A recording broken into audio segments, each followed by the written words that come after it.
Mahigit 150,000 international student ang na-flag sa Canada bilang posibleng lumabag sa kondisyon ng kanilang study permit. Pero sa dami ng numerong yon, ang mas mabigat na tanong ay, ilan talaga ang naimbestigahan? Ayon sa Auditor General, kulang na kulang ang follow-up ng gobyerno sa mismong mga kasong itinuturing na high risk.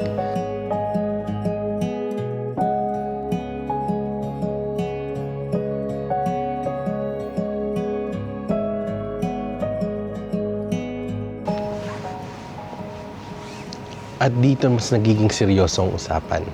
Kasi hindi lang ito tungkol sa dami ng international student, tungkol ito sa integridad ng buong sistema. Kung may flags na may posibleng fraud na at may permit na nang na-issue, pero kulang pa rin ng aksyon. Ibig sabihin, may butas sa proseso na mas malaki kaysa sa inaamin noon.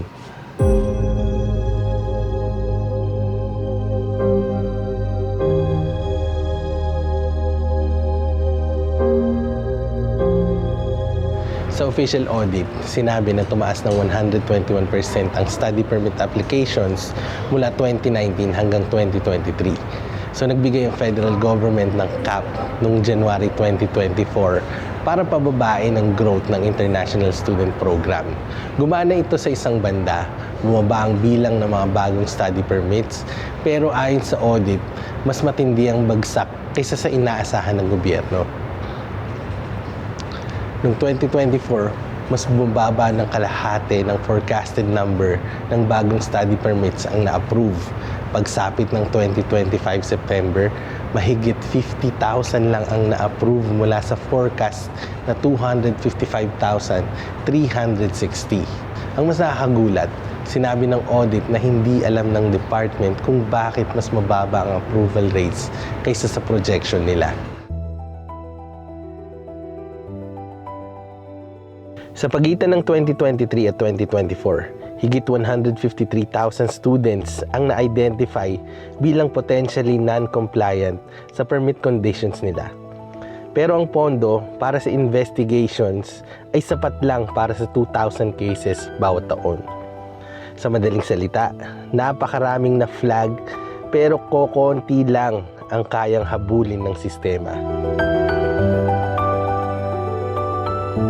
Mas mabigat pa rito, sa 3 investigations, natukoy ng department ang 800 study permits na na-issue mula 2018 hanggang 2023 kung saan may misrepresentation of fraudulent documents umano sa application.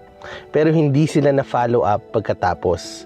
Karamihan sa mga taong ito ay nag-apply pa ng ibang immigration permits habang nasa Canada. At higit kalahati ng mga aplikasyon na yon ay na-approve. Ngayong may tools na tayo katulad ng AI, ito naman ang sabi niya. A system can look stricter on paper and still fail in practice if warning signs are detected but not acted on. Integrity depends not only on screening but on consistent follow-through. At yan ang pinaka-human na part ng usapan. Dahil sa bawat headline tungkol sa fraud, may libo-libong genuine students na mas lalong nahihirapan. May isang bahagi ng reforms na gumana.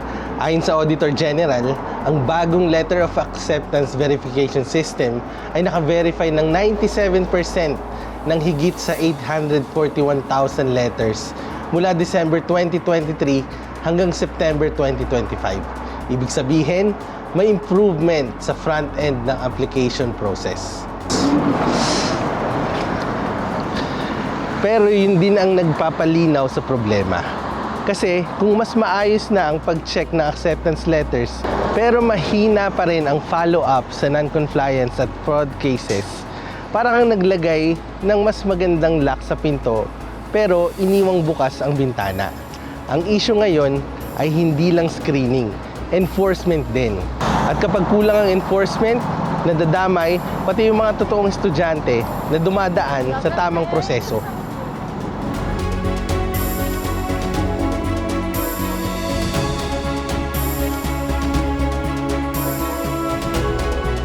Bilang Filipino immigrant, mahirap hindi maapektuhan sa ganitong klaseng kwento.